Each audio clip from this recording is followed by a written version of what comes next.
안녕하십니까. 보험업법 강의를 하게 된 오창민 강사입니다. 보험업법 강의를 하기에 앞서 오늘은 첫 시간이니만큼 이 강의에 대해서 어떤 특징이 있고 그리고 여러분들이 보험업법을 어떻게 학습을 해야 하는지에 대해서 먼저 말씀을 드리도록 하겠습니다. 저는 보험업법에 대해서 학습을 하기 첫 단계는 산을 먼저 보라 라고 말씀을 드리고 싶어요. 그래서 이 업법 조문 자체가 굉장히 지루합니다. 그리고 딱딱해요. 우리가 일상생활에서 잘 쓰지 않는 용어들도 많이 나옵니다. 그러다 보니까 손해사정사가 굳이 이것까지 알아야 되나 싶은 내용들도 좀 많이 있습니다. 그래서 처음부터 조문을 파고들면 굉장히 지루하고 하기 싫고, 그래서 처음에는 산을 먼저 보고 이 감독 규정이 왜 생겼을까, 실제 현장에서는 어떻게 적용이 될까, 이 조문의 취지가 뭘까, 왜 모집 현장에 있어서 어떻게 적용이 될까 라는 측면에서 좀 폭넓게 바라보고 폭넓게 생각을 하다 보면 흥미가 생깁니다. 그리고 또 학습의 효율도 높아지는 특성이 있습니다. 그래서 저는 먼저 이 챕터별 그리고 파트별 흐름을 먼저 말씀을 드릴 거예요. 1번 용어의 정의에서부터 마지막 보칙 벌칙까지 한 10개 정도의 챕터들이 있는데 그 파트별로 어떠한 흐름을 갖는지에 대해서 먼저 말씀을 드리고, 그리고 나서 이제 수업을 진행할 것입니다.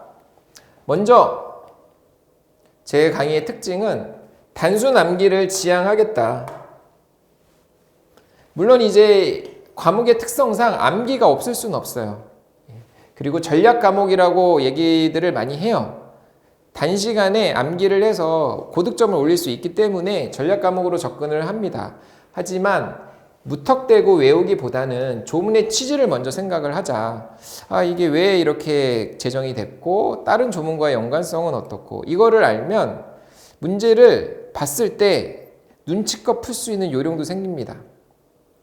그리고 몰라도 다 외우지 못하더라도 찍을 수 있는 감각도 생겨요. 그래서 그리고 가장 중요한 거는 손해사정사이지만, 예비 손해사정사이시지만 내가 손해사정을 함에 있어서도 딱 요 한 분야만 볼 게 아니다. 그리고 전체를 다 폭넓게 바라볼 수 있는 시야를 갖는다면 여러분의 내공이 또 상승을 합니다. 그러한 의미이고, 그리고 두 번째, 딱딱한 조문을 가급적이면 이해하기 쉽게 해석을 하고자 노력을 했습니다. 보험업법은 학습을 하실 때 핸드폰, 요즘에 스마트폰 어플에 법령을 볼 수 있는 어플이 또 있어요. 물론 이제 인터넷으로 검색을 해도 되지만, 그래서 한 손에는 그 법령을 볼 수 있는 어플을 다운받아 놓으시고, 그리고 뭐 PC로 본다라든지 이렇게 해서 수시로 조문을 이렇게 한번 확인을 해 보시는 거예요. 보험업법이 어떻게 구성이 되어 있는구나, 조문은 이렇구나. 근데 거기서 굉장히 딱딱하게 느껴지실 겁니다. 1조 뭐 2조 뭐 이런 식으로 해가지고 정의 규정이다 보니까 이건 이렇게 해야 된다, 저건 저렇게 해야 된다, 굉장히 딱딱합니다. 그래서 그거는 참고는 하시되 이 교재를 통해서 이해를 높여가시는 거예요. 그래서 저는 딱딱한 조문을 가급적이면 조금 더 쉽게 풀어서 얘기를 하고자 했습니다. 그리고 또한 보험업법에서 그치는 것이 아니라 관련 법령들이 또 따릅니다. 그래서 시행 규칙이 있고 시행령이 있습니다. 그래서 이 시행 규칙은 대통령령이라고 얘기를 하고 시행령은 총리령이라고 얘기를 합니다. 그래서 보험업법을 보다 보면 어떠한 내용은 대통령령에서 정의한다, 뭐 따른다, 뭐 이런 내용이 있어요. 이게 뭐지? 라고 생각하지 마시고 이거는 시행규칙에서 따로 정의를 했다, 규정을 했다 라고 보시면 됩니다. 근데 보험업법 출제 경향 자체가 이제는 보험업법에서 100% 나오지는 않아요. 그래서 약 한 80% 이상은 물론 여기서 나오지만 나머지 1, 20%는 시행규칙과 시행령에서 나옵니다. 시행령은 사실 비중이 굉장히 작죠. 시행규칙은 그래도 한 10%에서 20% 비중을 가져갑니다. 그래서 이 교재에서는 뭐 시행규칙 해가지고 따로 표기하진 않았어요. 표를 따로 표기하진 않았고 중간중간에 제가 필요하다고 생각하는 거 그리고 중요하다고 생각하는 내용은 별도의 박스 안에 그거를 표시를 하고 내용을 참조를 하게끔 했습니다. 그래서 교재를 보시면서 그 시행규칙은 별도의 박스 안에 들어와 있다. 모든 시행규칙을 다 교재 안에 담았지는 않았어요. 그 중에서도 중요하다고 생각되는 거 위주로 교재에 담았고, 그리고 또 하나 흐름에 맞게 내용의 순서를 재배열했습니다. 그래서 보험업법의 조문이 뭐 1조, 2조, 3조, 4조 이렇게 순서대로 있는데 저는 순서상 뭐 1조와 3조가 연관성이 있다라고 여기면 이거를 조문의 순서를 그대로 교재로 옮겨놓는 것이 아니라 연관성 있는 거 위주로 배열을 했습니다. 그래서 연관성 있는 거 위주로 배열을 했고, 또 하나는 복잡한 문장은 가급적이면 표로 정리하고자 했습니다. 예를 들어서 뭐 보험 설계사의 결격 사유, 그리고 중개사 대리점의 결격 사유, 이런 것들이 글로 이렇게 보게 되면 각각을 다 따로따로 봐야 됩니다. 하지만 이거를 하나의 표로 정리를 하면 중복되는 게 뭐고, 그리고 중개사 대리점 결격 사유에 추가되는 게 뭐고, 그래서 플러스 알파 플러스 베타 이런 식으로 하나의 표로 눈에 딱 들어오게끔 그렇게 정리를 했습니다.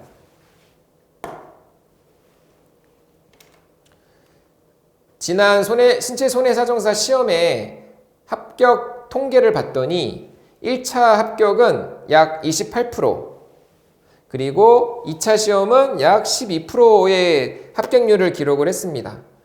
그래서 응시생은 약 한 4,800명이 응시를 했고 1,300명이 합격을 했죠.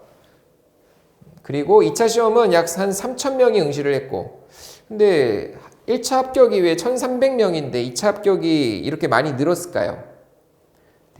물론 이제 1차를 한번 합격하면 다음 연도 응시를 안 해도 되죠. 유예생이죠. 유예생도 있고, 그리고 1차 시험 면제자들도 있어요. 관련 업무 종사, 뭐 법인에서 5년 이상의 업무를 하면 1차 시험을 면제해 줍니다. 거기다가 예전에는 뭐 종별 자격증이 있었어요. 1종, 2종, 3종, 4종. 근데 이제는 신체 손해사정사로 통합이 되니까 예전에 종별 자격증을 취득했던 분들이 다시 재응시를 하는 경우도 있고, 그런 것들 때문에 접수자가 늘어났다. 그리고 합격률이 약 한 12% 정도, 매년 한 380명 정도의 합격생을 배출을 합니다. 그래서 사실 뭐 다른 시험에 비해서, 다른 자격증 시험에 비해서 손해사정사 시험이 더 어렵다라고는 얘기 못하죠. 하지만 그렇다고 해도 매년 한 380명 정도가 배출이 되고 합격률이 10% 초반이다 라는 거는 어느 정도 난이도가 있다라는 거, 그리고 오랜 시간을 투자하고 그만큼의 각오가 필요하다라는 거를 증명을 해줍니다. 그리고 또 그만큼의 가치가 있는 시험입니다. 이 보험업법에 각 목차가 한 10가지가 있습니다. 총칙에서부터 시작을 해서 보칙벌칙까지 한 10가지의 순서가 있는데, 이 중에서 가장 많이 출제가 된 비중이 있는 거는 모집 파트입니다. 그래서 이 모집 파트에서 약 한 27%, 거의 뭐 3분의 1에 육박할 정도로 출제가 됐습니다. 그래서 전체 보험업법에서 40문제가 출제가 되니까 그 중에 30%면 한 12문제 정도 내외가 되는 거죠. 그 정도가 모집 파트에서 출제가 됐고, 그리고 나서 이제 허가. 보험회사가 보험업을 경영을 하려면 금융위원회에 허가를 받아야 됩니다. 일정한 요건을 갖춰서 그 허가에 대한 부분, 그리고 보험회사, 상호회사, 보험회사, 이러한 보험회사에 대한 정의, 그리고 나서 그 다음 출제 비중이 있는 게 바로 감독규정입니다. 보험업법의 근간 자체가 물론 보험회사의 태생, 허가, 허가를 얻고 그 다음에 해산을 하는까지의 이 보험회사에 대한 사법적인 특성도 있지만, 공법적인 특성도 있습니다.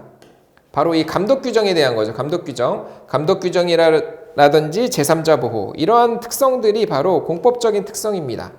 그래서 보험업법은 이 공사혼합법이라고 얘기를 하죠. 그래서 이 공법적인 특성 자체가 보험업법을 통해서 보험회사의 건전한 경영 그리고 보험계약자의 보호를 도모한다라는 취지가 깔려 있는 겁니다. 그래서 이 감독 파트에 대한 비중이 높고 중요도가 있다. 그 말인즉슨 출제 빈도가 높아질 수밖에 없다. 이 감독 파트 그리고 연관되는 보험 관계 단체까지 이어서 같이 보시는 게 좋아요. 보험 관계 단체는 계리사, 손해사정사, 이러한 관련된 업무들 파생되는.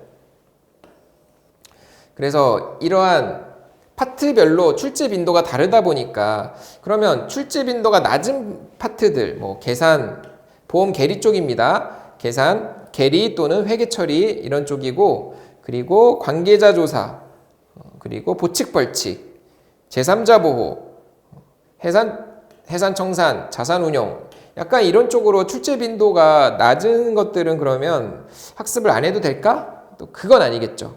예. 그래서 출제 빈도가 높은 것들은 학습의 범위를 좀 넓히고 세세하게 보고, 그리고 출제 빈도가 낮은 것들은 학습의 범위를 좀 좁히고 중요한 거 위주로 보자. 이렇게 접근을 하시면 되겠습니다.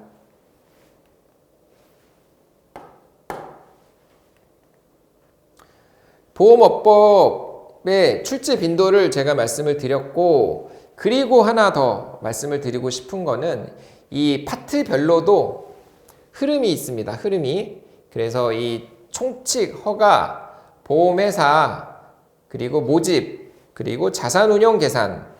이 자산운용 계산은 조금 따로 떨어져서 보시면 되겠습니다. 그러니까 자산운용 계산을 조금 분리해서 보겠다.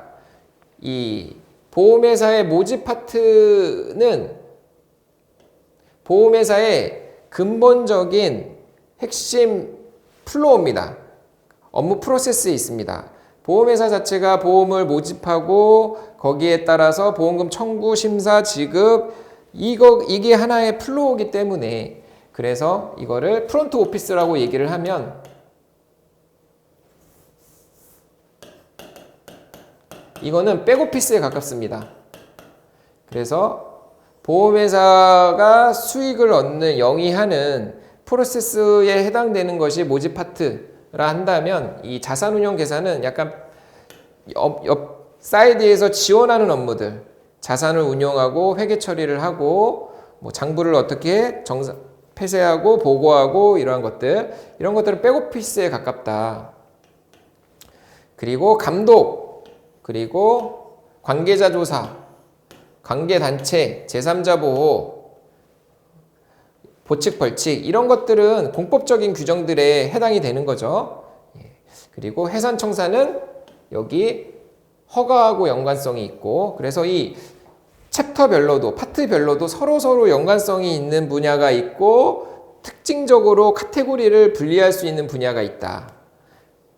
그래서 이 모집 파트와 이 백오피스적인 자산운용 계산 파트는 성격이 다르고, 감독에서부터 관계자 조사, 관계단체, 보칙 벌칙과 같은 감독 규정에 대한 것은 하나의 카테고리로 볼 수가 있다. 그리고 보험회사의 태생부터, 허가에서부터 이제 사망까지, 해산 청산까지 또 하나의 흐름을 또 볼 수가 있는 거죠. 그 안에서 이제 보험회사를 구분하는 거, 주식회사냐, 상호회사냐, 이러한 흐름들을 갖는 겁니다. 그래서 이 챕터별로 하나하나 어떤 게 주요 키워드인지를 이제는 말씀을 드릴 건데, 지금 단계에서 이거를 내가 이게 뭐지 하면서 찾아보고 그러지 마세요. 그냥 듣고 이런 게 나오겠구나, 이런 걸 다루겠구나 라고 여기시면 됩니다. 그 정도로 감을 그냥 쓱 익히고 넘어가시는 거예요. 그래서 총칙에서부터 허가 파트에는 보험업의 태생이에요. 그래서 생명보험, 손해보험, 재산보험 각 종목별로 허가에 대한 기준이 나오고, 그 종목에 대한 구분이 나옵니다. 그래서 그게 바로 보험 허가에서 다룰 내용이고, 그리고 용어의 정의가 총칙 부분에서 나옵니다. 주요 용어들이 여기서 정의가 됩니다. 계약자는 뭐고, 자산운용에서 신용공여는 또 뭐고, 그리고 모집이라는 거는 뭐고, 이러한 주요한 용어에 대해서 정의가 나오고, 용어에 대해서도 문제로 출제해서 물어보기도 하죠.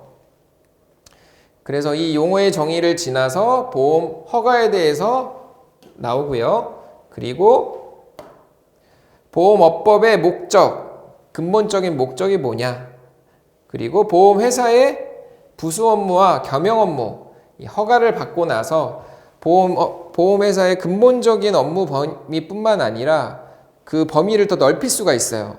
예를 들어서 데이터 취급이나 아니면 헬스케어, 건강관리, 이러한 것들이 부수 업무들로 요즘 보험회사에서 영위하고 있거든요. 그래서 이러한 것들을 업무에 대해서도 폭넓게 바라볼 수 있는 시각을 여기서 기를 수가 있다.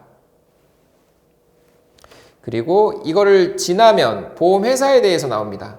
보험회사는 크게 주식회사, 상호회사, 그리고 외국 보험회사, 국내 지점 세 가지가 있는데, 이 상호회사라는 개념 자체가 실제로 우리나라에는 이 상호회사가 없습니다. 그냥 업법에 있는 개념에는 있지만 실제 존재하지는 않습니다.